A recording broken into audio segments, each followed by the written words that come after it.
Hello everybody and welcome back to Kerbal Space Program, where we are currently ready to launch our asteroid redirector Class B, and this may be capable of redirecting larger asteroids, I'm not sure, but this is also very expensive, so there is that. That is quite expensive, but we do need to complete this contract here, and we need to grab a previously undisturbed Class B asteroid and put it in orbit of Minmus. So let's get ready for that. We'll save and launch this bad boy. We need to get up into Kerbal orbit and escape the Kerbal system to be able to grab ourselves a Class B asteroid. So we'll have to scope one out, and should be fine, in theory. Emphasis on the in theory. We'll just go out into escaping Kerbal orbit, and then we'll find an asteroid. That'll be okay. So off we go. What is our thrust to weight here? Pretty high. I should have thrust limited these, I think, but we should, in theory, be okay here. We are drifting off of 90 degrees pretty heavily. Okay. Let's just try to hold prograde. I think we're going to have too much vertical speed here, but we'll see. We may or may not have too much vertical speed. Hard to tell, but we've definitely got enough delta V in this thing. I'm not concerned. We are going to drop off the side boosters here in about 35 seconds. Our apoapsis height is around 23 kilometers. I think we'll head directly to the horizon once our apoapsis height is at 50. And I definitely want to drop our heading a bit here. Let's bring that on down. We're also having a bit of roll happening. Okay. 10 seconds until these side boosters are gone. We'll hold here for the moment. We can see our apoapsis height is way too high. So that's okay. As I said, too much vertical speed. Okay. And for now, we're just going to chill here. This'll have to do. We don't have a lot of horizontal speed, but we have a lot of vertical. We're going to have to get horizontal. Something like this should be fine, in theory. I think our timing on this is slightly off. Yeah, that's more like it. Okay. So we will go ahead and head over to that maneuver node. We can ditch our protective shells.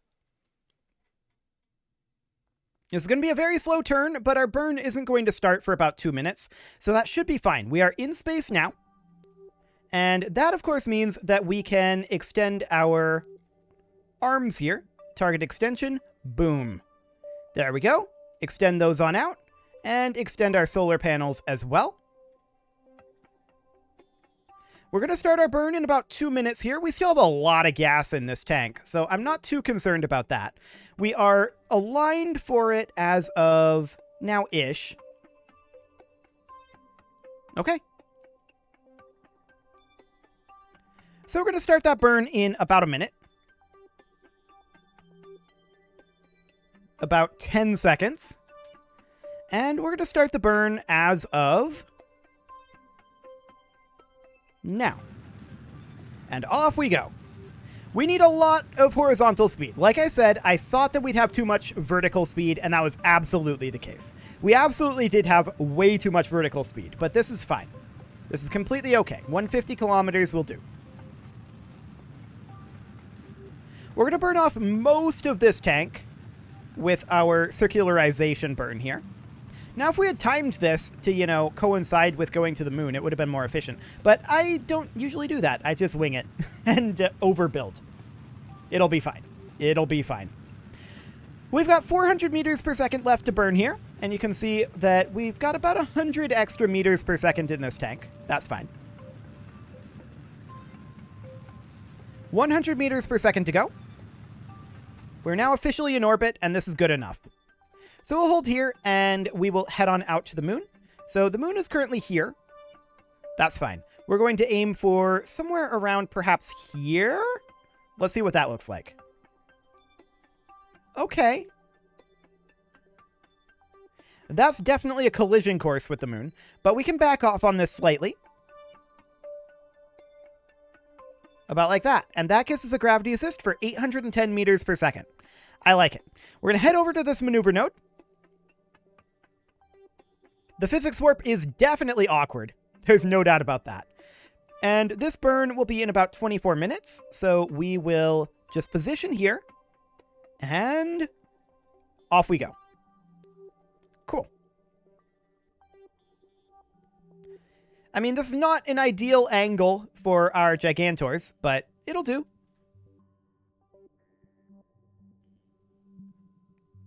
And of course, now we're draining electric charge. That's to be expected, but that's why we have this battery. So we're about a minute away from our burn at this point, and this burn is going to take us to the moon and actually escape the Kerbal system for 810 meters per second. Not bad. We're going to burn 131 out of this, and then we'll ditch it. And off we go. Cool. So the rest of this is going to be on this upper stage here. And for now, we can physics warp a bit as we get through this burn. There we go. 20 more seconds to burn. 5 more seconds.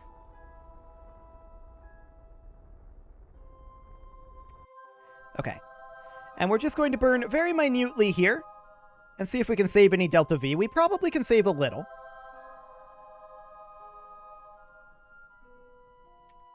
Yeah, 1.3. Sounds good. That's not major, of course, but it'll do. So we're going to then warp ourselves over to here.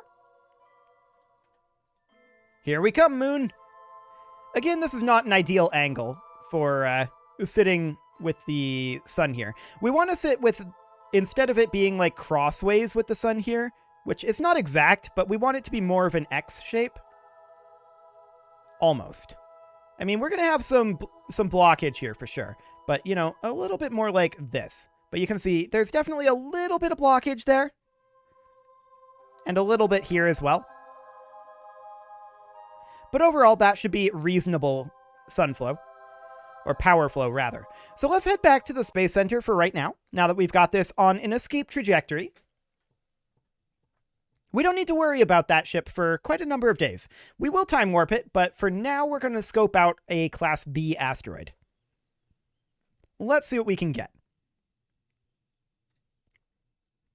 And this one will get put in orbit over Minmus, which is fine. We're not too concerned about that. So that's our asteroid redirector, of course, but what we need to do right now is find ourselves a Class B. Here's one. Looks good. We'll track it. Yeah, that'll be fine. It actually merges in quite nicely. Okay, so actually I shouldn't have left that facility. We wanted to go back to the asteroid redirector. So back into the tracking station we go. And let's return back to this flight. Cool. Now we need to properly escape Kerbal. So we will do so. As soon as it loads in, anyway. There we go. Hello, Kerbal. Hello, Moon. Thanks for the assist. We're stealing your gravity again. Later. And off we go. Excellent. So we will just escape Kerbal somewhere up over this way. That's in 18 days. Can we get it a little bit faster than that? No, 17 looks like that's about what we've got. So we'll set this asteroid as our target. We can see that we are about 1.9 degrees off. We've actually got a really close intersect as it is right now, just by default. That's really neat. I like it. We can try to fine-tune that a bit. And I'm going to stop this warp. Once we're around here, we can... Oh, we're control locked? Oh, I'm dumb. I didn't extend the antenna. Luckily, we can extend the antenna. Okay. There we go. Now we have a connection. And we are going to, sometime around here, add a maneuver. And we want to try to fine-tune this approach a bit. So what does this end up looking like? If we come in over here. Okay, prograde breaks it a bit. So, I don't actually care too much about the descending node here. I want the intersect. There we go. We'll pin that open. And let's just try to burn like anti-normal here a bit, because we're going to have to do that eventually anyway. That caused this to disappear and reappear, so we'll need to repin that open, and apparently we need to do that like 1 trillion times. Okay, that's exciting. So, what do we got here? 394. What about a bit of radial in there? That's getting close. 247. I really wish that this wasn't bouncing all over the place. That would be awfully nice. Okay, that's 66,000 kilometers there. 67? Sure. So we're going to back off on that a little bit. And we're going to try to burn a little bit more normal here. You know what the problem is? The problem is that we have a Kerbal encounter up here. That's the issue. What happens if we just do a very minute pro-target burn here? Out of curiosity. Okay, so we actually need to burn like anti-target. I want to see what that does. We're just going to fine-tune this way. It's very awkward because of the Kerbal encounter here. But yeah, anti-target is the way to go here. So we're going to get that separation down a bit, and you can see our relative speed is coming down as well. That is really good. I'm very happy about that. This is a very minor burn that I'm doing right now, just because I want to watch for when we start to lose efficiency on this, which will happen. That will happen. 350. I'm going to increase our burn a little bit. 300. 250. Okay, we're losing efficiency. So at this point, I want to try anti-normal. Let's flip around to that and see what happens. How's this going to go? This is not efficient at all. Okay. Let's try a little bit of prograde, but I don't expect prograde to actually be good here. I just want to test it. Let's see how that goes. Okay. It would actually be retrograde. I want to be in target mode here. Relative speed of 417. Our current relative speed is kind of nutty, but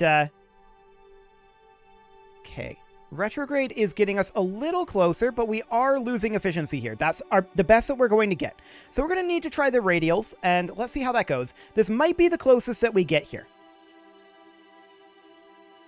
And then we do a get closer from here. That's probably going to be what ends up happening.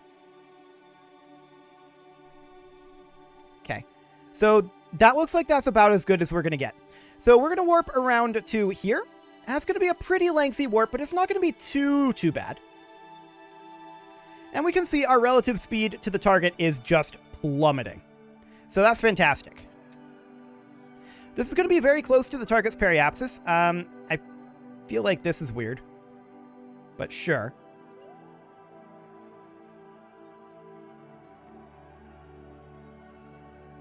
I don't think that's accurate. We're going to finish up this time warp as planned. Okay. We're now being passed by the asteroid.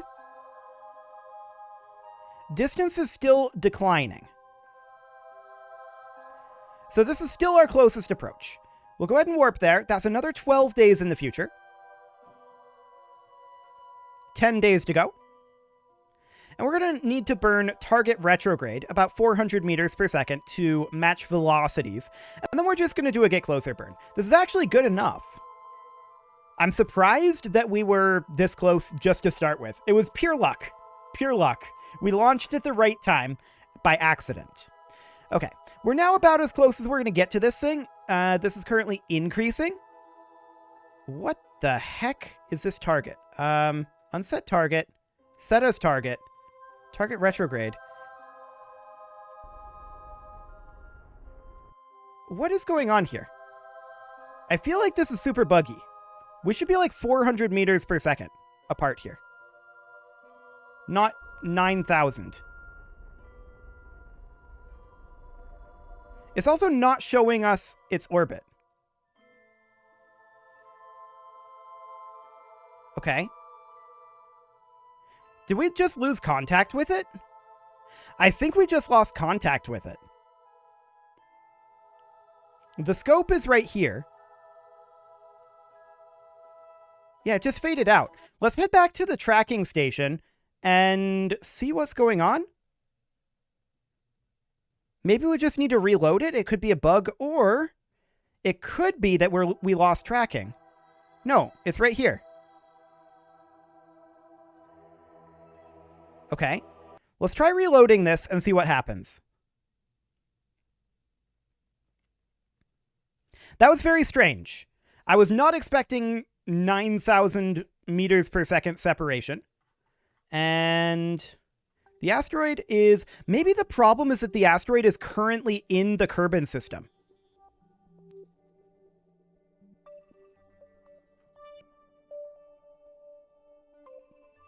That is the problem. It's going to get slingshotted out by Kerbal.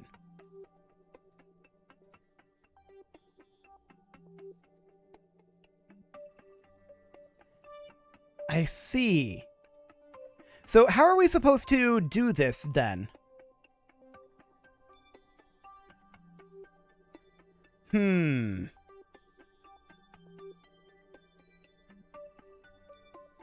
It's also going to encounter the moon. This is definitely causing a problem with our encounter planning. We may want to target a different asteroid. Like perhaps this one. So let's head back to the tracking station. I think that that's not really a viable target to capture. Once it gets flung out by Kerbal, that gravity assist is going to radically change its orbit. And we're not really going to be in a good position to grab that anymore. So we're going to stop tracking that, and we're instead going to track this guy. Okay, let's head to the asteroid redirector. That was very awkward for sure. But that slingshot maneuver is going to radically change it. Like, it's going to be flung out on a very strange inclination, and that's not really going to be a good target for us. So instead, we will go for this guy. Cool. It's also going to encounter Kerbal. And also going to be flung out at an awkward inclination. Okay, back to the tracking station. Wonderful. So we don't need that one. We'll need to find a different one. Any moment now, tracking station. You can do it. We're going to get rid of this one. And instead, we're going to go for Class C, E, E, D, A, D, D. There are none over there. So we're going to, like, warp ahead a little bit. And we're going to have to try to find ourselves another Class B asteroid.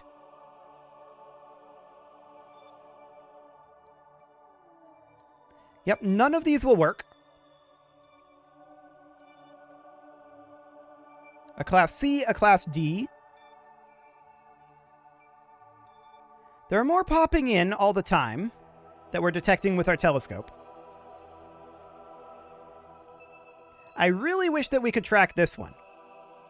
Or rather, that it wasn't encountering Kerbal. That would be really convenient, so that we could control that. The fact that it's encountering Kerbal right up here means that our intercept just isn't going to work. I'm sure there's a way to do it, but that's not really what we're going for. Yeah, none of these are valid. There's a Class F out here. Oh my. Class E. I've actually never seen a Class F before. Fascinating. We're definitely going to need to go for one. But there's a lot of Class E's over here.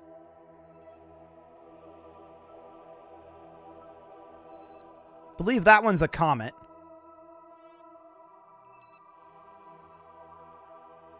Just a whole lot of nothing. Come on, give us a Class B. That's a Class E. E? Just nothing. Wow. Okay. Very rude.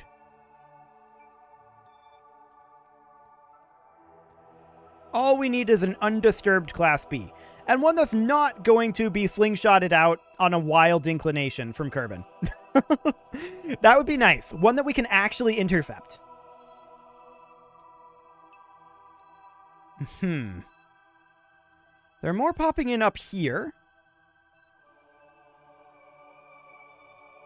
Those are all size Class C.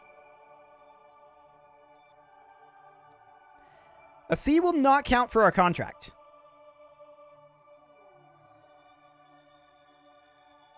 I did not expect it to be this complicated to find one.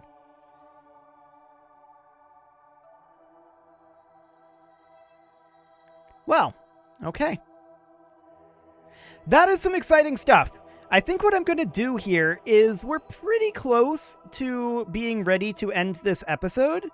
So I think I'm just going to end the episode here, and when we come back, we will hopefully have a Class B asteroid to go after. You can leave your offerings to the engagement gods in the form of likes, comments, subscribes, and bell ringings, and a very special thank you to all of the channel members for making this video possible, including Casserole, Sigma162, JJ Gamer, Spartan News, Rose Valentine, Nick Smarty, and all the rest. And of course, you. Thank you for watching.